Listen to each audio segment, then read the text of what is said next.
Hello friends, welcome back to my YouTube channel the speaking stars. मैं हूं आपकी astro friend Shivani. आशा करती हूं आप जहां भी हैं कुशल मंगल है। इसी आशा के साथ आज का विषय जिस पे हम बात करने वाले हैं वो है मेरा Venus in different houses series का नेक्स्ट टॉपिक, जो कि है Venus in the 8th house. कि क्या होता है जो वीनस आपके 8वें भाव में होता है, तो उसका जो एस्पेक्ट है उसका असर भी कैसा पड़ता है आपके ऊपर, ये इस वीडियो में हम जानने वाले हैं। इससे पहले मैंने 1 to 7 हाउसेस में वीनस का क्या प्रभाव पड़ता है ये बताया है। अगर आपने नहीं देखा है, ऊपर दिए गए पेज पर आप देख सकते हैं। आज उसी को आगे बढ़ाते हुए हम वीनस इन 8th हाउस का प्रभाव देखने वाले हैं। तो उससे पहले जल्दी से मेरे चैनल को सब्सक्राइब कर दीजिए। आप लाइक, शेयर और कमेंट भी कर सकते हैं। पर्सनली कुंडली रीड करवानी है तो दिए गए नंबर पर आप संपर्क कर सकते हैं। तो चलिए दोस्तों, शुरू करते हैं आज के वीडियो के साथ। वीनस जो कि प्लैनेट है लव का, रोमांस का, पैशन का, ब्यूटी का, जो भी प्रोडक्ट्स होते हैं जो जैसे कि बहुत ब्यूटीफुल होते हैं, यानी कि जो जैसे कि इंटीरियर होता है या कोई भी ब्यूटीफुल चीज़ होती है वो कहीं ना कहीं वीनस से प्रभावित होती है। वीनस जो है वो आपकी लाइफ में जो भी हैप्पीनेस होती है, जो लग्जरी होती है, जहाँ से आपको जैसे कन्वीनियंसेस मिलती हैं, वो भी वीनस ही प्रोवाइड करता है। वीनस आपके रिलेशनशिप में आप कैसे हैं with people and generally specifically अगर आप बात करें तो आपकी जो मैरिड लाइफ में आप कैसे हैं वो बताता है। आपकी मैरिड लाइफ कैसी रहेगी, अगर आप हस्बैंड हैं तो आपकी वाइफ की नेचर कैसे होगी, अगर आप एक वाइफ हैं तो आप खुद कैसे होंगे, आपकी मैरिड लाइफ कैसी चलेगी, ये सब जो है वो वीनस कहीं ना कहीं डिनोट करता है। वीनस शुक्राचार्य है तो इसलिए वो कहीं ना कहीं स्पिरिचुअलिटी को, आपकी inclination towards this astrology, occults, numerology, इन सब की तरफ भी जो आपका झुकाव है वो कहीं ना कहीं डिनोट करता है। तो ऐसा वीनस जो है जब वो आपके 8th हाउस, जो कि हाउस होता है मिस्ट्रीज का, हाउस होता है लॉन्जेविटी का, आपके इन लॉज का, आपके joint assets with your partner का, आपके हिडन थिंग्स, सीक्रेट चीजें जो होती है उसका, अकल्ट का, डार्क सीक्रेट्स का, तो ऐसे वाले हाउस में जब वीनस जैसा जो लव का प्लैनेट है वो 8th हाउस में आता है, तो क्योंकि 8th हाउस जो होता है वो सडन चीजों का होता है, तो आपकी लव लाइफ में आप देखेंगे जब आप 20s में होंगे या अपने टीन एज में होंगे तो आपको काफी सेटबैक्स देखने को मिल सकते हैं आपके लव रिलेशनशिप में। यानी कि हो सकता है आपके बहुत ज्यादा हार्ट ब्रेक आपको फेस करने को मिले। जब तक आपको एक ट्रू पार्टनर आपका नहीं मिलेगा तब तक आपको प्रॉब्लम्स फेस करने को मिल सकती है, फ्लक्चुएशन आपकी लाइफ में आ सकते हैं। Even after your marriage if Venus is not in good dignity, अगर वीनस आपका जो 8th हाउस में है वो अच्छा प्रभावशाली नहीं है, उसकी पावर नहीं है, उसमें स्ट्रेंथ नहीं है, तो ये प्रॉब्लम आगे भी चल सकती है आफ्टर मैरिज भी। लेकिन मोस्ट ऑफ द टाइम ये आपकी लव रिलेशनशिप को ज़्यादा अफेक्ट करता है आपको, जिससे आप मतलब कहते हैं कि आपका जो दिल से जुड़ा रिश्ता होता है उसमें कहीं ना कहीं ये ब्रेकेज लाने की कोशिश करता है। और शुरू में आपको बहुत ज़्यादा ऐसी चीज़ें फेस करने को मिलती है।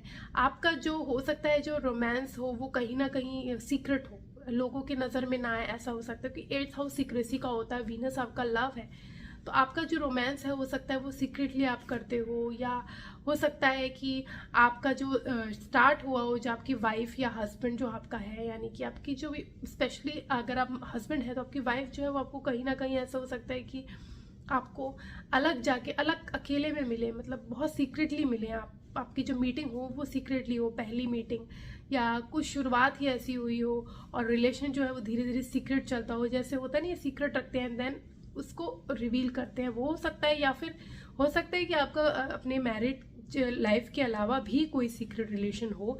अगर आपका वीनस जो है वो बैड डिग्निटी में है, राहु या ऐसी कोई प्लैनेट से अफेक्टेड है, तो हो सकता है कि आप सीक्रेट मैरिज के अगेंस्ट, यानी कि इनफर्टिलिटी में भी इन्वॉल्व हो सकते हैं। तो ये सब चीज़ें जो है वो कहीं ना कहीं जो है वीनस क्रिएट करता है। वीनस यहाँ, क्योंकि this is the house of in laws also, तो आपके इन लॉज के साथ आपके जो रिश्ते होते हैं वो बहुत ज़्यादा फ्लक्चुएशन वाले होते हैं, कुछ ना कुछ मनमुटाव तो रहता ही है, क्योंकि इस सडन इवेंट का है और वीनस यहाँ है तो कुछ ना कुछ प्रॉब्लम रहती है। लेकिन आपके इन लॉज कहीं ना कहीं आपके एक रिसोर्सफुल की तरह काम करते हैं। जब भी आपको किसी चीज़ की ज़रूरत हो, यानी कि हो सकता है आपको कोई प्रॉब्लम हो, तो आपको एक रिसोर्स प्रोवाइड करेंगे। अगर आपको कोई काम करना है तो वो अप्रोच जैसे होते हैं ना कि बहुत ज़्यादा प्रिविलेज्ड वाले लोग होते हैं, और आपको कहीं जॉब चाहिए, जॉब जाना है, तो आपको आपके जो आपके इन लॉज होंगे वो आपको बोलेंगे कि आप यहाँ जाओ तो आपके फ़ायदा होगा, या अगर आपको कोई काम करवाना है तो वो आपको एक रिसोर्स की तरह हेल्प करेंगे। उनसे आपको चीज़ें असट्स भी देखने को मिल सकती हैं, यानी कि कुछ ना कुछ वो क्रिएट होगा और आपके पार्टनर के साथ भी असट्स क्रिएट हो, ऐसे होने की भी पॉसिबिलिटी है। यहाँ पे इंसान क्या होता है, क्योंकि उसको इतने हार्ट ब्रेक्स मिलते हैं शादी के बाद भी, उसका कुछ ना कुछ छोटा मोटा चलता ही रहता है ऐसे प्रॉब्लम्स, तो वो इंक्लाइंड हो जाता है टुवर्ड्स स्पिरिचुअलिटी। जब वो स्पिरिचुअलिटी की तरफ इंक्लाइंड होता है तब उसको कहीं ना कहीं एनलाइटनमेंट होती है, which gives them the power to heal. तो यहाँ पे इंसान का इंटरेस्ट आ जाता है अकल्ट, एस्ट्रोलॉजी, न्यूमरोलॉजी, रेकी, इन सब फील्ड्स में जो दुनिया से छुपी हुई हैं।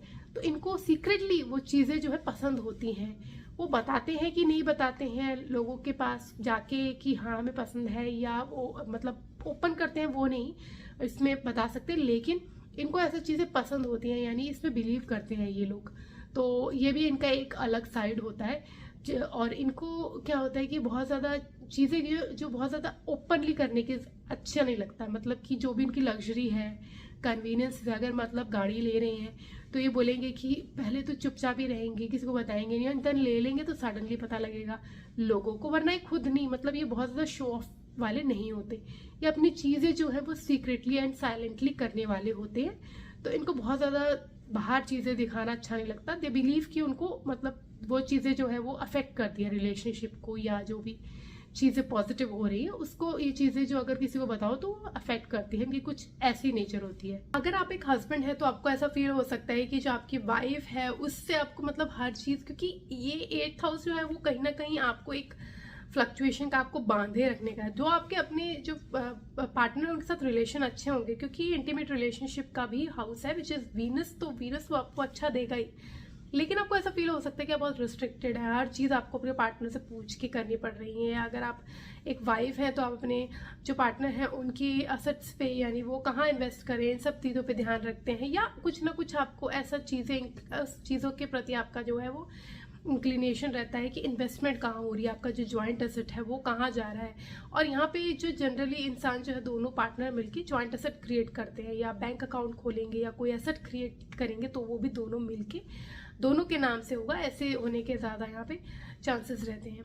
यहाँ पे जो इंसान होते हैं बहुत ज़्यादा क्लीन हार्टेड होते हैं, तो बिकॉज इनका जो होता है एक वीनस जो 8th हाउस में है, तो मतलब 8th हाउस जनरली एक हिडन थिंग्स का होता है, कहीं ना कहीं डिवाइन कनेक्शन का होता है। तो इनका अगर आप हर्ट करो इनको, कि बहुत ज़्यादा अच्छे लोग होते हैं, काइंड पीपल होते हैं, तो आप इनको हर्ट करो तो इनका जो अंदर से, अगर आप ये आपको कुछ बोलेंगे नहीं लेकिन अंदर से इनके जो लगेगा वो आपको अफेक्ट कर सकता है। इनकी कुछ ऐसी पावर होती है, इनमें इंट्यूशन पावर भी होती है। तो एस्ट्रोलॉजर भी बहुत अच्छे यहाँ पे बनते हैं। जुपिटर, वीनस जैसे जो प्लैनेट होते हैं वो यहाँ पे हो, या यहाँ 12th हाउस से इसका कुछ कनेक्शन हो, तो ऐसे एस्ट्रोलॉजर्स भी बहुत अच्छे बनते हैं। इनके पास डिवाइन नॉलेज होती है, इंट्यूशन होती है, हीलिंग पावर बहुत अच्छी होती है। ऐसे लोग, अगर आप एक फीमेल हैं, आपके वीनस 8th हाउस में है, तो आप कहीं ना कहीं एक बहुत अच्छी हीलर हैं। लोगों को कैसे, लोगों की बात सुन के उनको सिंपैथी देना है, कैसे उनको आपने बात में, मतलब क्योंकि आपने अपनी लाइफ में इतनी सफरिंग्स होती हैं 8th हाउस में वीनस की वजह से, कि आपके जो हार्ट ब्रेक्स हुए हैं या जो भी प्रॉब्लम्स आई हैं उनकी वजह से आप एक तरीके की हीलर बन जाते हैं। लोगों को बताते हैं अपनी जो सेटबैक्स है, अपनी लाइफ के जो भी फेलियर्स होते हैं उनको आगे रख के उनको सिखाते हैं। तो एक हीलिंग कैपेबिलिटी आपके अंदर बखूबी होती है। क्योंकि 2nd हाउस में भी एस्पेक्ट कर रहा है तो वो आपके एसेट क्रिएट करने में हेल्प करता है। यानी कि आप अगर आपकी मैरिज के बाद आप देखेंगे कि आपके और एसेट्स क्रिएट हो रहे हैं, लिक्विड एसेट्स, चाहे कैश हो या जैसे आपके ज्वेलरी हो, ये सब जो क्रिएशन जो होगी वो आपकी मैरिज के बाद ज़्यादा होगी। इस तरीके का लक फैक्टर काम करेगा आपके एसेट क्रिएट करने के लिए, आपकी सेविंग्स के लिए, क्योंकि आपका जो धन भाव होता है, आपका सेविंग वाला हाउस होता है, वो कहीं ना कहीं इससे जुड़ा है, क्योंकि 8th हाउस से एस्पेक्ट हो रहा है, तो वो भी आपको क्रिएट करता है। और आपका इंटरेस्ट क्रिएट करता है कुछ नई चीज़ों में, कुजीन्स में नई चीज़ें ट्राई करना, ये सब आपको पसंद होता है। ज्वेलरी में अपनी नई अलग तरीके की ज्वेलरी, आप ज्वेलरी डिज़ाइनर भी हो सकते हैं। ये सब जो फील्ड्स हैं वो आपके लिए ही बनी है। आज के लिए इतना ही। मेरी नेक्स्ट वीडियो में मैं बात करूंगी Venus in the 9th house. For that stay tuned, stay connected, do subscribe my channel and नीचे दिए गए बेल आइकन को जरूर प्रेस कर दीजिए ताकि आपको मेरी लेटेस्ट अपडेट मिलती रहे। तब तक के लिए ओम शांति, thank you and take care.